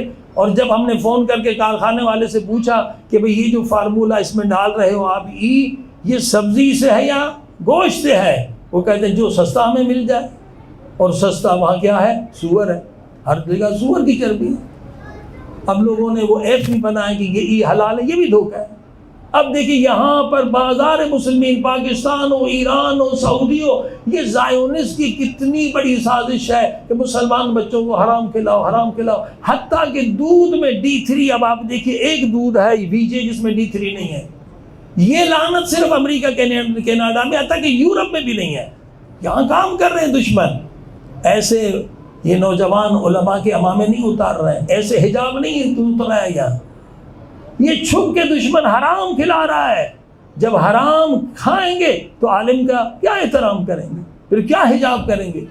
D3 دودھ میں 1-2 کمپنی رہ گئی ہے، یہ D3 جو ہے یورپ میں بھی یہ لعنت نہیں ہے، یہ بھی کھال سے، بالوں سے، سور کی چربی سے D3 آتا ہے۔ اور یہاں تک ایک مومن ڈاکٹر بھی تھا، یعنی کہ D3 یہاں بنتا ہے یا باہر سے آتا ہے؟ اگر باہر سے آتا ہے تو حرام ہے، ہمیں پتہ ہے وہ حرام ہے۔ ایک سازش پہ سازش ہو رہی ہے عزیزان گرامی۔ لہٰذا اگر انسان کو پیٹ پہ کنٹرول نہیں ہے، حلال حرام کا خیال نہیں کرتا، تو ایمان نہیں ہے۔ ایمان یعنی آنکھ پہ کنٹرول، ایمان یعنی پیٹ پہ کنٹرول۔ اگر میوزک سن رہا ہے تو کانوں پہ کنٹرول نہیں ہے، اگر ہاتھ سے ظلم کر رہا ہے، چوری کر رہا ہے، تو ہاتھوں پہ کنٹرول نہیں۔ ایمان یہ ہے کہ 7 اعضاء پہ آپ کا کنٹرول ہو، کنٹرول۔ اگر 7 اعضاء پہ کنٹرول ہے تو جہنم کے 7 دروازے ہیں، اس سے زیادہ نہیں ہے۔ آپ نے جہنم کے 7 دروازوں کو بند کر دیا، یہ ہے ایمان۔ اور جنت کے کتنے دروازے ہیں؟ 7,000 سے بھی زیادہ دروازے۔ اور سب سے بڑا دروازہ جو جنت ہے اس کا نام کیا ہے؟ باب حسین علیہ السلام۔ حسین علیہ السلام کے صدقے میں جتنے لوگ جنت میں جائیں گے، اس دروازے سے سب سے زیادہ جائیں گے۔ اسی حسین کے غم میں آپ رونے آئے ہیں عزیزان کرام۔ الا الذین آمنوا، ایمان تیری دولت ہے، وعملوا الصالحات، نیک عمل کر، یہ تیری دولت ہے۔ اگر اس حسین کے غم میں آئے ہیں، گریہ کر رہے ہیں، مجلس سن رہے، 1 گھنٹہ مجلس سننا، فرمائے جس میں آپ کو ہدایت ملے، حدیث ملے، قرآن ملے، نصیحت ملے، 10 مرتبہ ختم قرآن سے زیادہ ثواب ہے۔ یہ ثواب حاصل کر رہے ہیں، اور گریہ کا ثواب تو کوئی لکھ نہیں سکتا۔ یہ عمل الصالحات، یتیم کی مدد کرو، بیوہ کی مدد کرو، غریب کی مدد کرو۔ اس وقت جو علماء کے لیے سب سے بڑا امتحان ہے، اب آپ مومنین کا، علماء کا زیادہ ذمہ کیسے غریبوں کی مدد کریں۔ ہمارے پاس اہل بیت ہے، ہمارے پاس قرآن ہے۔ اب پاکستان میں مزدور جو مزدوری اسے ملتی ہے بعض شہروں میں 300 روپیہ یا 400 روپیہ، وہ اگر ہوٹل پہ کھانا کھائے صرف اپنا پیٹ بھر سکتا ہے، بچوں کو کیا دے گا۔ عزیزو، آپ کا کام ہے کہ غربت کے ساتھ، فقر کے ساتھ جہاد کریں۔ ہمارے پاس اہل بیت ہے، ہمارے پاس قرآن ہے۔ فرمایا اگر تم فقیر ہو جاؤ تو ایک عمل کرو، سونے سے پہلے سورہ واقعہ جہاں جہاں ممبر پہ جائیں لوگوں کو بتائیں۔ غیب سے مدد ہوتی ہے، غیب سے۔ ہم نے خود تجربہ کیا، جس نے بھی سورہ واقعہ کا ختمہ نکالا اور پھر ہر دن 1 مرتبہ پڑھے۔ ختمہ یہ کہ ہر دن سونے سے پہلے 3 مرتبہ، شب جمعہ 8 مرتبہ، 40 دن یہ عمل کیا۔ پھر ہر سال کہا مولانا ہماری انکم 3 گنا زیادہ ہو گئی، 3 گنا زیادہ۔ یہ تجربے سے ثابت ہے۔ جس اور سورہ زاریات، سونے سے پہلے سورہ واقعہ، سورہ زاریات پڑھیں، کبھی فقیر نہیں۔ ایک بیچارے ہمارے دوست تھے، قرضی تھے، قرضدار تھے، کہا بولا نا کوئی نوکری مجھے مل جائے 25,000 روپے کی تو میرا قرض اتر جائے گا۔ کافی پرانی بات ہے۔ کسی نے انہیں یہ ذکر بتا دیا، یہ آیت النخودگی نے ذکر امام خمینی کو بتلایا۔ تو امام خمینی نے کہا کہ ہمارے طلبہ بہت فقیر ہیں۔ آیت النخودی ایک عارف باللہ تھے، خود امام خمینی کے بیٹے نے یہ روایت نقل کی کہ نخودی صاحب بیٹھے ہوئے تھے، امام خمینی کا ولی خدا ہے، چلیں ان سے کوئی ذکر لیتے۔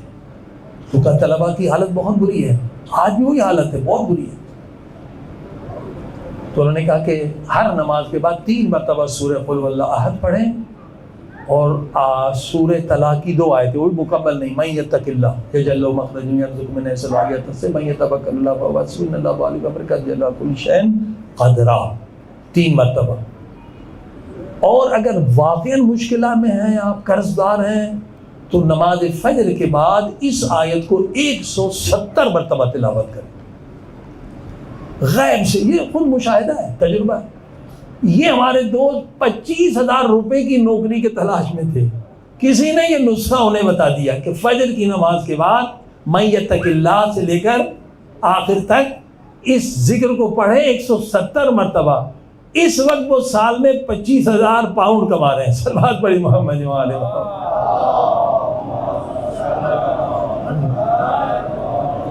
یہ قرآن کے معجزے ہیں۔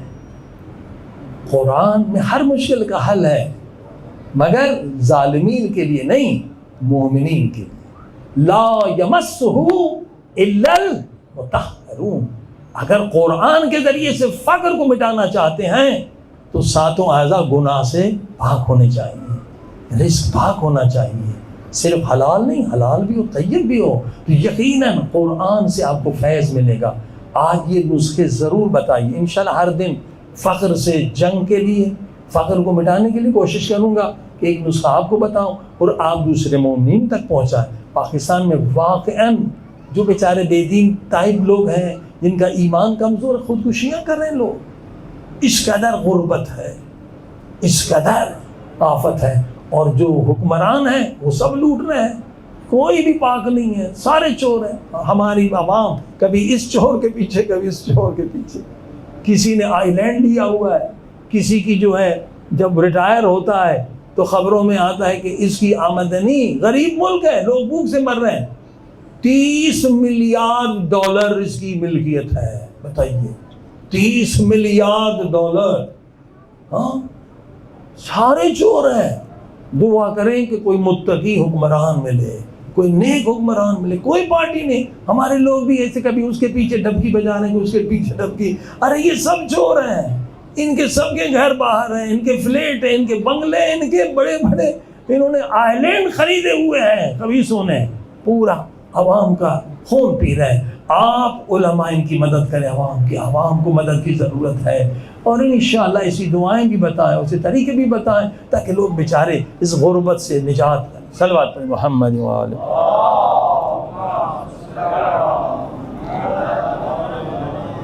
اور دیگر صلوات پڑھیں۔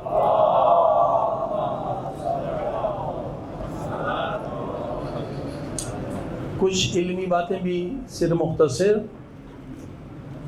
محرم کا آغاز ہو چکا ہے، اور جو دشمنان اہل بیت ہیں اس عزاداری کے بھی دشمن ہیں۔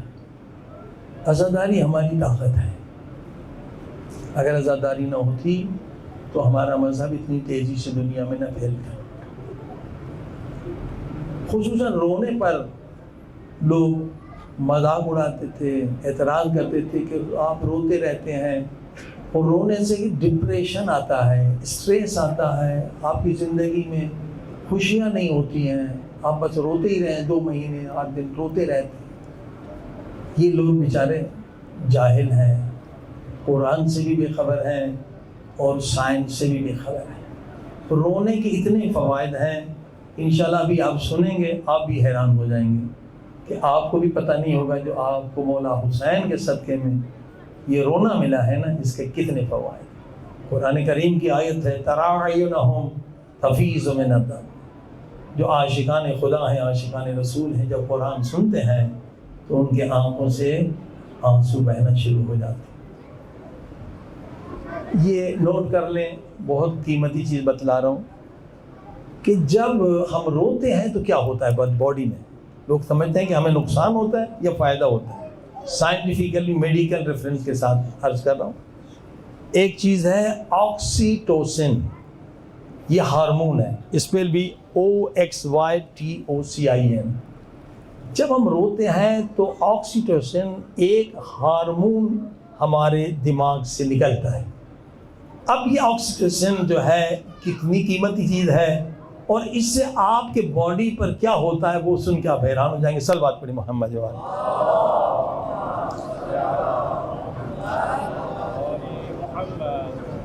یہ کوئی شیعہ نہیں ہے، مسلمان بھی نہیں ہے، میڈیکل کے ریفرنس ہیں۔ کہتے ہیں studies have shown that oxytocin can increase جنرسٹی۔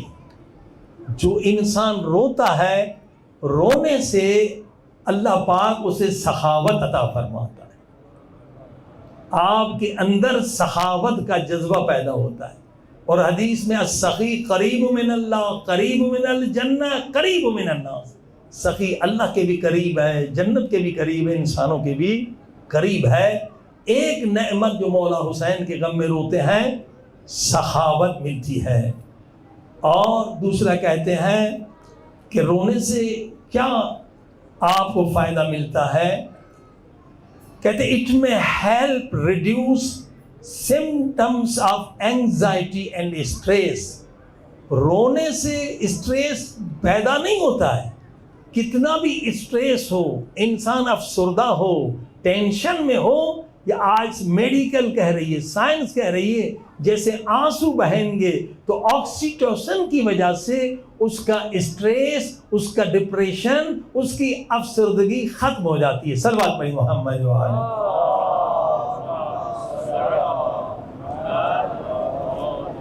بارے دیگر صلوات پڑھتے محمد۔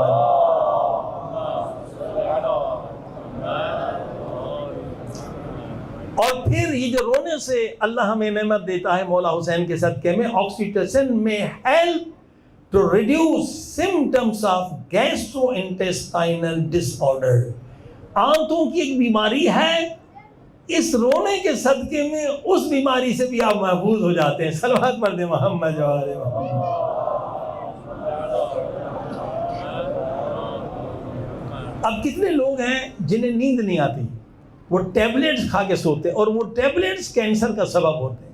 کہتے ہیں اگر آپ روئیں اور آکسیٹوسن آپ کے بدن سے نکلے تو کیا فائدہ ہوگا؟ It may improve sleep quality and reduce the risk of sleep disorder. آپ بہت اچھی نیند سوئیں گے جب مولا حسین کے غم میں رو کے جائیں گے۔ صلوات پڑھی محمد وآلہ محمد۔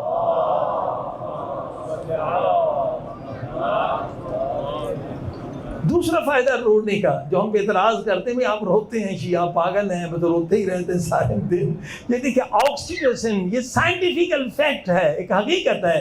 جب روتے ہیں آکسیٹوسن ہمارے باڈی سے آرگن نکلتا ہے، وہ کیا کرتا ہے؟ It may help to regulate blood pressure and reduce the risk of cardiovascular disease. یہ رونے سے جو ہے بلڈ پریشر کبھی آپ کا اوپر نہیں ہوگا اور کبھی آپ کو دل کی بیماریاں نہیں ہوں گی. اکثر بیماری میں جو لوگ مرتے ہیں وہ ہارٹ اٹیک، دل کی بیماری سے. دل کی بیماری سے محفوظ ہو جائیں گے اگر دل میں حسین کی محبت کے آنسو ہیں. صلوات پڑھ دیں محمد و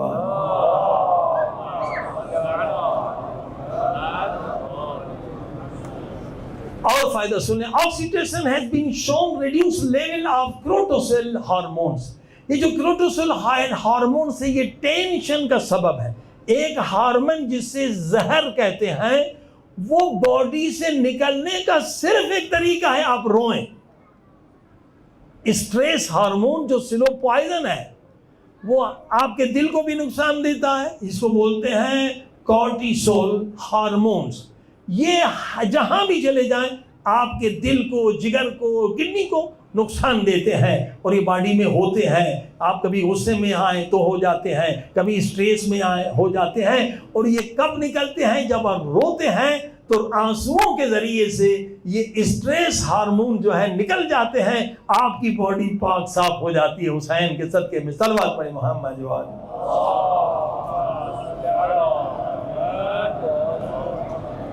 دیکھیے اصل انسان کا نروس سسٹم ہوتا ہے. نروس سسٹم ایسا بھی نظام، وہ ختم ہو جائے انسان ختم ہو جاتا ہے. کہتے ہیں it has calming effect on the nervous system which can help reduce anxiety and promote feeling of relaxation. رونے سے سکون ملتا ہے، آپ کا نروس سسٹم مضبوط ہوتا ہے، آپ کسی ایسا بھی بیماری میں مبتلا نہیں ہوتے. صلوات پڑھ دیں محمد و آل محمد.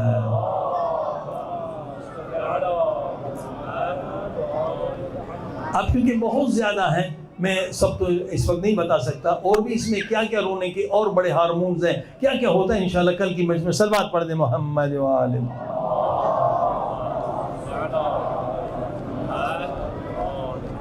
بس عزیزان گرامی، حدیث میں ہے کہ ہر عبادت کا وزن ہوگا قیامت کے دن، مگر دو چیزیں ہیں جس کا وزن فرشتے نہیں کر سکیں گے.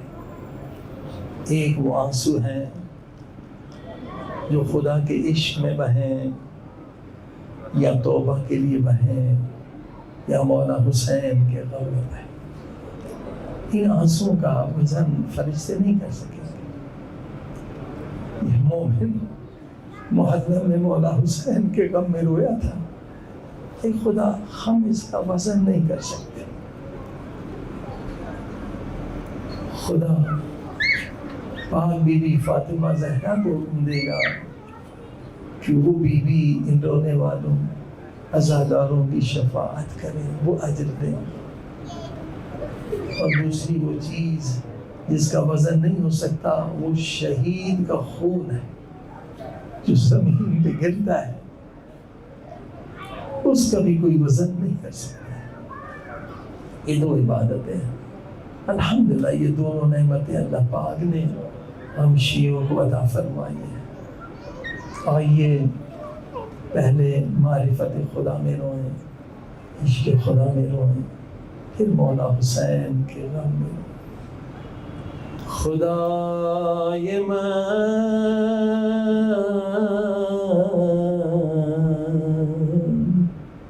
خدائے من،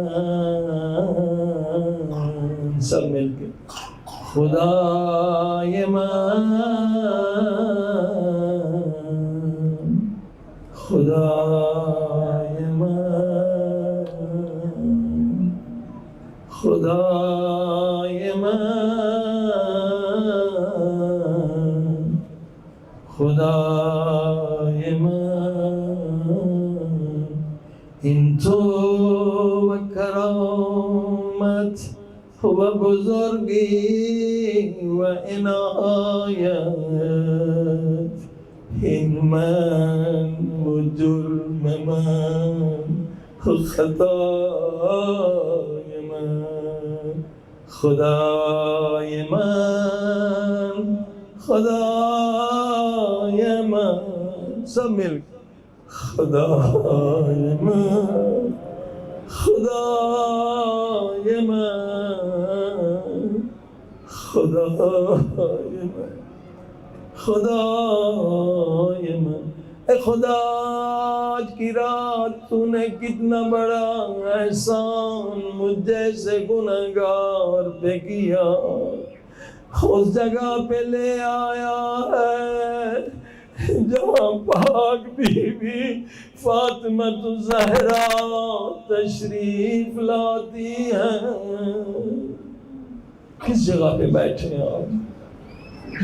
اس جگہ پہ بلایا ہے جہاں امام زمانہ تشریف لاتے ہیں۔ کسی نے امام زین العابدین کو دعوت دی، مولا مجلس میں آئے، مولا نے کہا ضرور آؤں گا، خاص جگہ بٹھایا، بنائی مولا کے پیٹ میں، مجلس تمام ہو گئی، مگر دیکھا مولا نہیں آئے، نہیں آئے۔ مولا کبھی وعدہ خلافی نہیں کر سکتے، یقیناً مجھ سے کوئی خطا ہو گئی، مگر دیکھا مجلس ختم ہو گئی، لوگ چلے گئے، مولا سجاد جوتوں کی جگہ پہ زاروں قطار رو رہے ہیں، قدموں پہ گرے، مولا آپ نے کیا کیا؟ میں نے آپ کے لیے اوپر اسٹیج میں جگہ بنائی تھی، مولا آپ جوتیوں کی جگہ پہ کیوں بیٹھ گئے؟ مولا فرمانے لگے میں آ رہا تھا مگر میں نے دیکھا میری دادی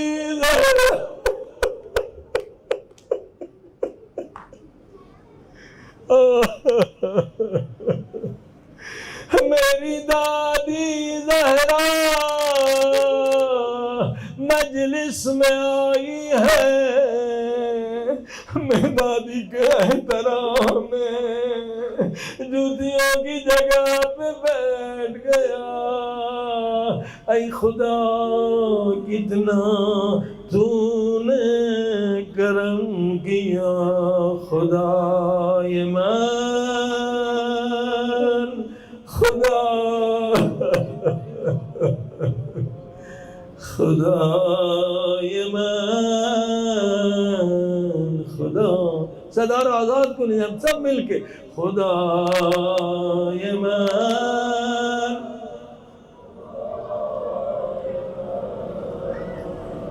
خدائے من، تو مرا صدا زدی بندے من ترا صدا زدم خدائے من، ہمیں بہم خدائے من، خدائے من، خدا ماشاءاللہ، خدائے من، خدائے من،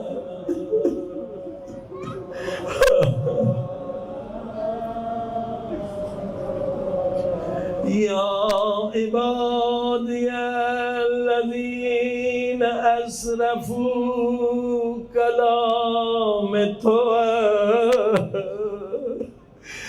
ربنا اغفر لنا ندائے من،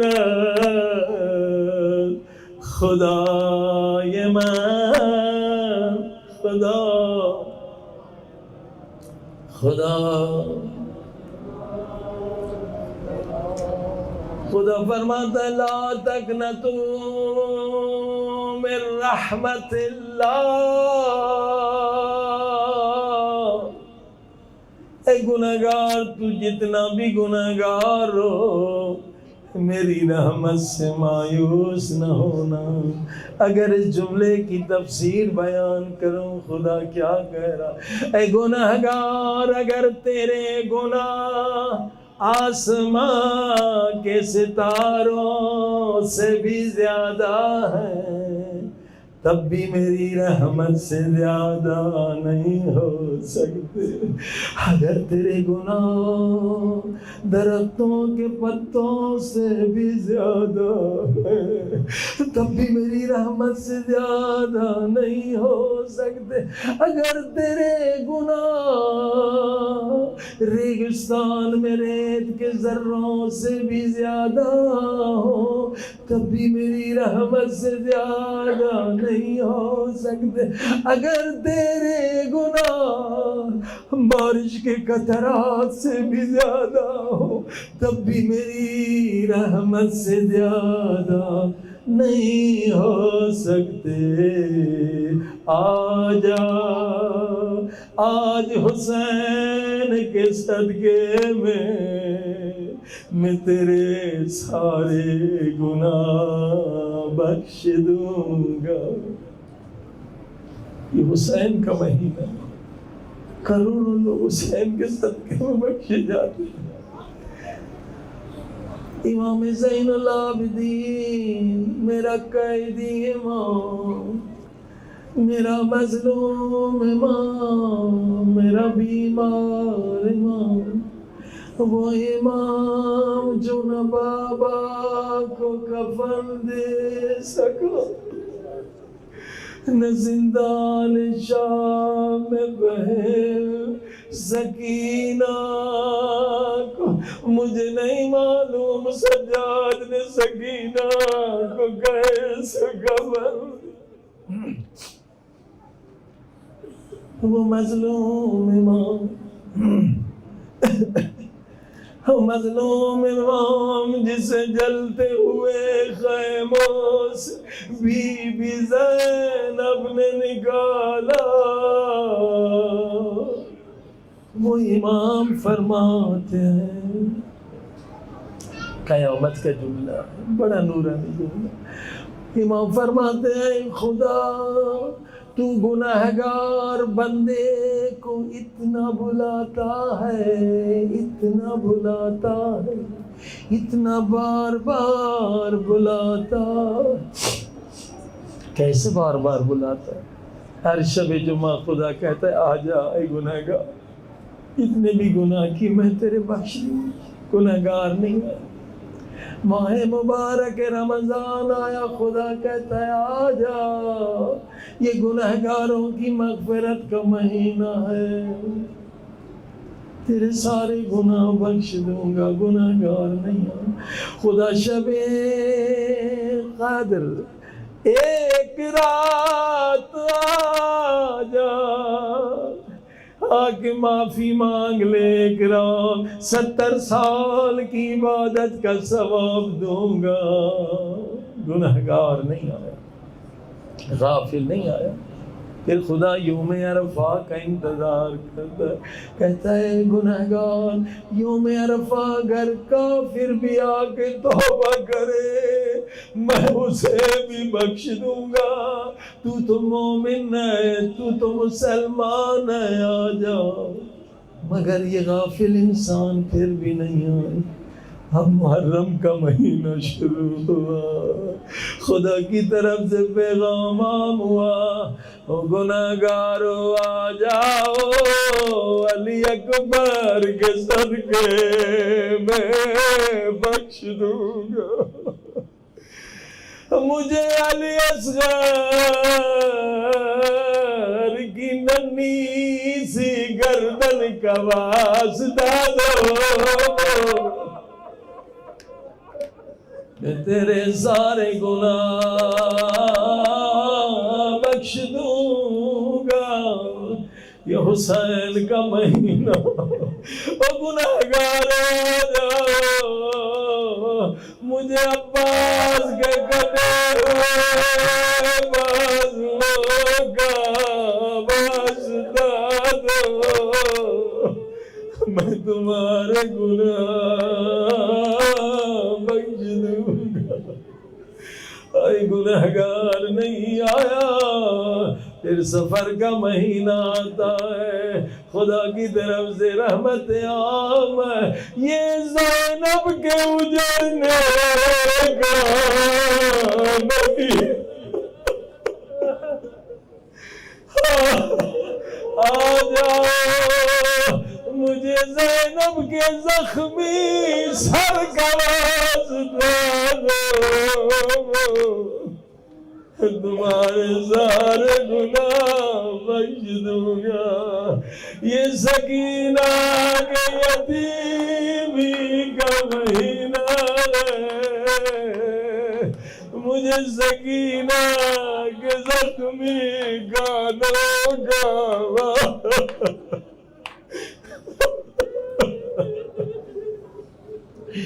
میرے پیارے امام, میرے مظلوم امام, میرے بیمار امام فرماتے میرے اللہ تو گنہگار کو اتنا بلاتا ہے, اتنا بلاتا ہے, دل سے سنیں گے توبہ کے آنسو بہیں گے. مولا فرماتے تو گنہگار کو اتنا بلاتا ہے, اتنا بلاتا ہے, ایسے لگتا ہے کہ گویا تو گنہگار کا محتاج.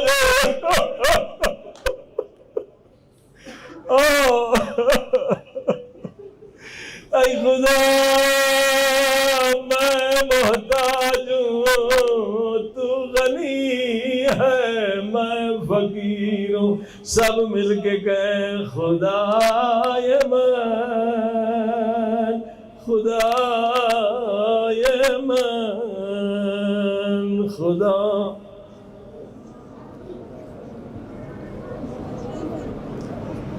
خدائے من, خدائے من, ربنا اغفر لنا ندائے من. سب مل کے کہ خدائے من, خدا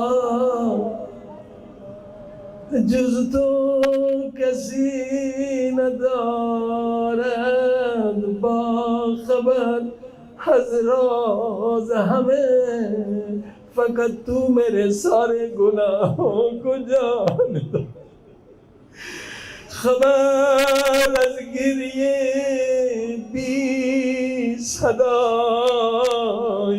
من. سب مل خدائے من, خدا سب ملن آباد. خدائے من, خدا بے حسین قسم مرا بصاحب الزمان ببخش. اب یہ معافی کا وقت ہے, سب میرے ساتھ پڑھ.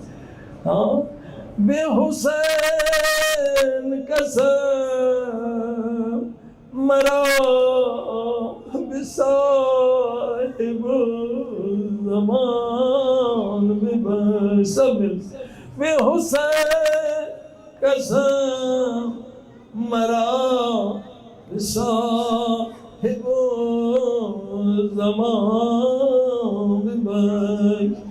ان امام من مقتدای من مولای من. سب مل کے خدای من, خدای من, خدای من, خدای من. عزیزو, قبر میں انسان کو دو آنسوؤں کی ضرورت ہے. ایک وہ آنسو جو اپنی گناہوں پہ بہائے جائے, اور دوسرے وہ آنسو جو مولا حسین کے غم میں بہائے جائے. آپ خوش نصیب ہیں اس صحت سلامتی کے ساتھ مجلس میں تشریف لائے. مگر بہت عجیب حدیث ہے امام جعفر صادق کی، وہ سن کے جا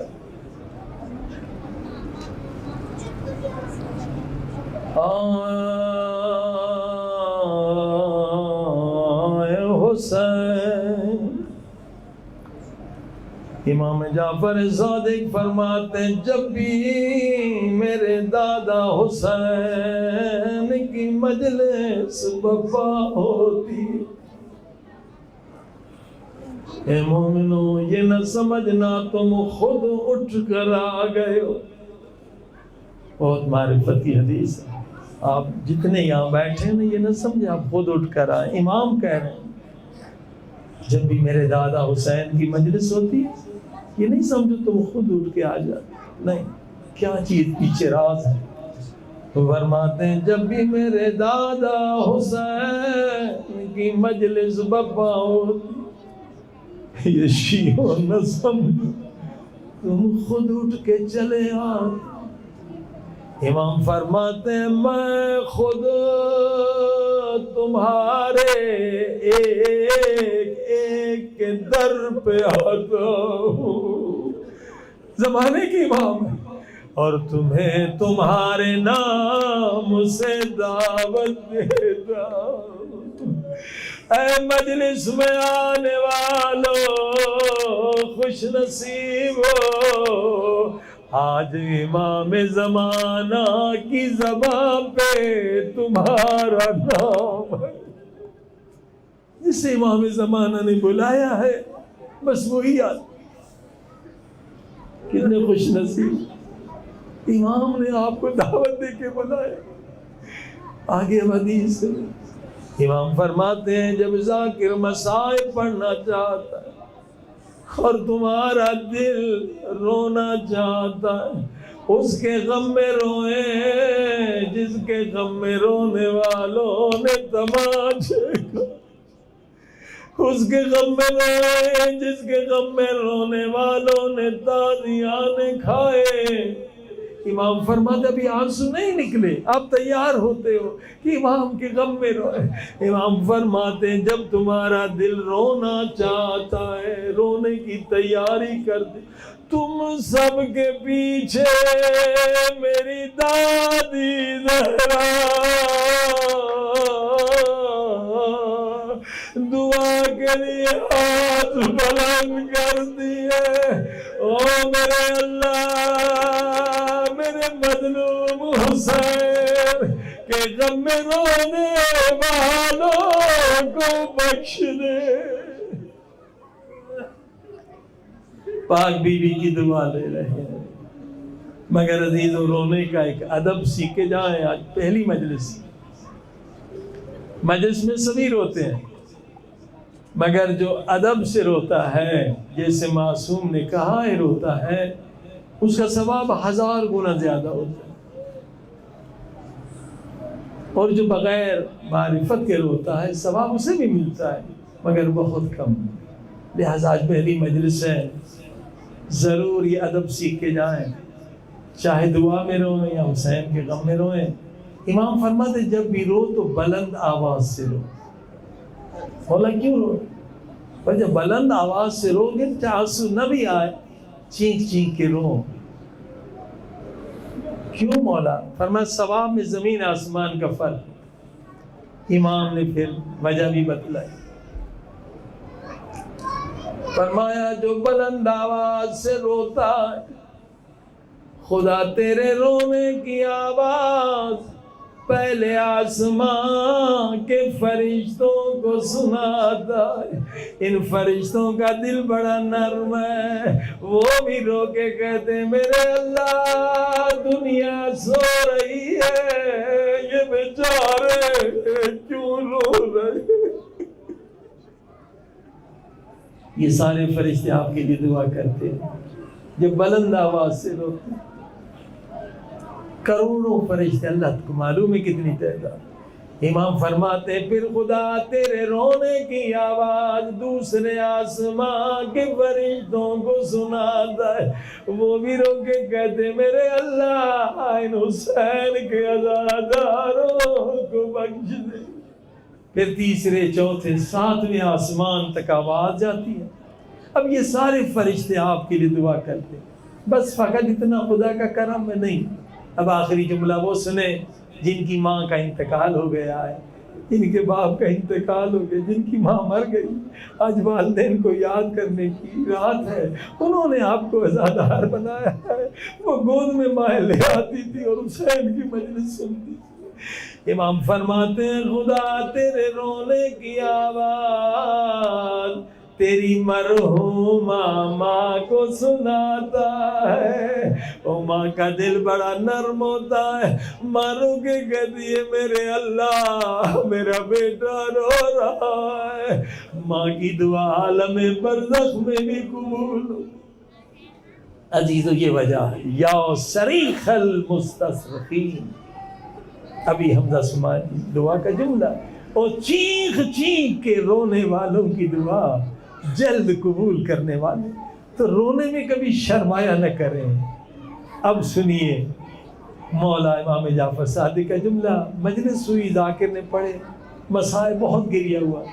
ایک مومن خدا حافظ کرنے آیا، امام نے شکوہ کیا. امام نے کیا شکوہ کیا؟ امام نے فرمایا اے مومن تو نے میرے دادا حسین پہ رونے کا حق ادا نہیں کیا. مومن نے جیب سے رومال نکالی، مولا یہ میرے آنسوؤں سے بھیگ چکی ہے. مولا نے کہا میں دیکھ رہا تھا تو رو رہا تھا مگر تو نے میرا جملہ نہیں سمجھا. میں نے کہا تو نے میرے دادا حسین پہ رونے کا حق ادا نہیں کیا. کہنے لگا مولا کیسے رو کہ حق ادا ہو جائے. اب جملے سنیے مولا کیا فرماتے. فرمایا جیسے بوڑھی ماں ہو جوان بیٹے کی لاش پہ بین کر کے روتی ہے، اگر رونا نہ آئے بین کیا کرو. او مظلوم حسین سب مل کے او مظلوم حسین غریب الوطن حسین او پردیسی حسین. خدا کو واسطہ دے او میرے اللہ اس وقت کا واسطہ جب شمر کے ہاتھ میں او خنجر تھا.